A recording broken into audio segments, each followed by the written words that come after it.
ಎಲ್ಲ ವೀಕ್ಷಕರಿಗೂ ನಮಸ್ಕಾರ. ನಾನು ಹನುಮಂತಪ್ಪ, ಪ್ರಥಮ ವರ್ಷದ ಪ್ರಶಿಕ್ಷಣಾರ್ಥಿ, JSS institute of education Sakleshpur. ICT based assignment ಕುರಿತು ಒಂದು ವಿಡಿಯೋ ಮಾಡ್ತಿದ್ದು, ಈ ವಿಡಿಯೋದಲ್ಲಿ ಕೊಪ್ಪಳದ ಗವಿಮಠದ ಕುರಿತು ಸಂಕ್ಷಿಪ್ತ ಮಾಹಿತಿಯನ್ನು ತಿಳಿದುಕೊಳ್ಳೋಣ. ಬನ್ನಿ ಹಾಗಾದರೆ.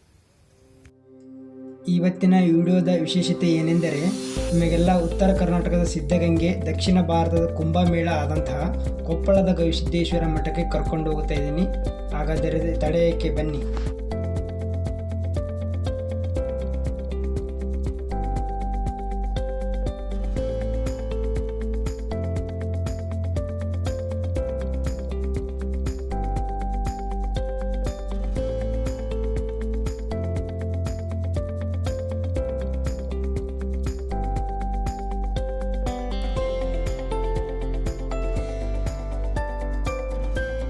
ಇವತ್ತಿನ ವಿಡಿಯೋದ ವಿಶೇಷತೆ ಏನೆಂದರೆ, ಇವತ್ತು ನಾನು ನಿಮಗೆಲ್ಲ ಗವಿಮಠದ ಕುರಿತು ತಿಳಿಸುತ್ತೇನೆ.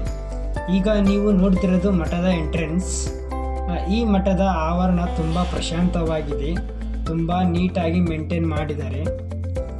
ಗವಿಸಿದ್ದೇಶ್ವರ ಮಠವನ್ನು ಗವಿಮಠ ಎಂದು ಸಹ ಕರೆಯುವರು. ಈ ಮಠದ ಅಡಿಯಲ್ಲಿ ಸಾಕಷ್ಟು ಕಾಲೇಜುಗಳು, music college and Ayurvedic college and degree college ಸಹ ಕಾರ್ಯನಿರ್ವಹಿಸುತ್ತಿವೆ.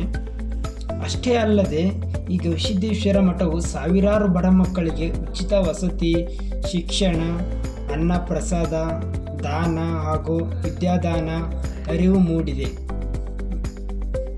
ಈ ಶ್ರೀಮಠದಲ್ಲಿ ಅಸ್ಪೃಶ್ಯತೆಗೆ ಜಾಗ ಇಲ್ಲ.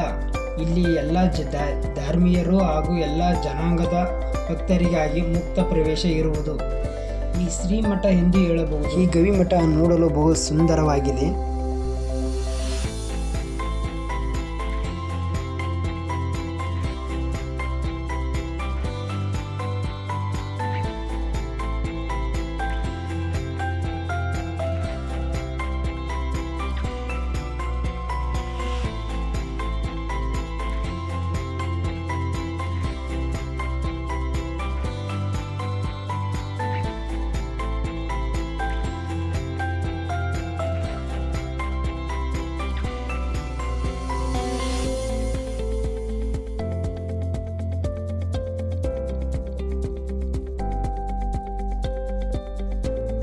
ನಿಮಗೆ ಸಾಧ್ಯವಾದರೆ ಆದಷ್ಟು ಸಂಜೆ 4 ಗಂಟೆ ನಂತರ ವಿಸಿಟ್ ಮಾಡಿ. ಇದು ನನ್ನ ಒಪಿನಿಯನ್ ಮಾತ್ರ ಅಷ್ಟೇ. ಡೇ ಟೈಮ್ಗಿಂತ ನೈಟ್ ಟೈಮ್ ಈ ಮಠವನ್ನು ನೋಡಲು ಸುಂದರ, ಬ್ಯೂಟಿಫುಲ್ ಆಗಿದೆ. ಇಲ್ಲಿಯ lighting arrangement super.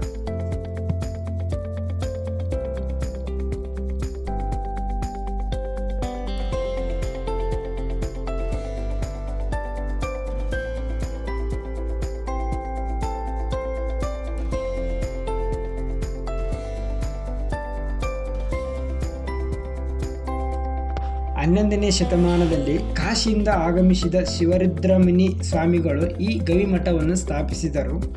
ಉಚ್ಚಶ್ರೀ Abhinava Gavisiddeshwara ಮಹಾಸ್ವಾಮಿಗಳು ಪ್ರಸ್ತುತ 18ನೇ ಮಠಾಧೀಶರಾಗಿದ್ದಾರೆ.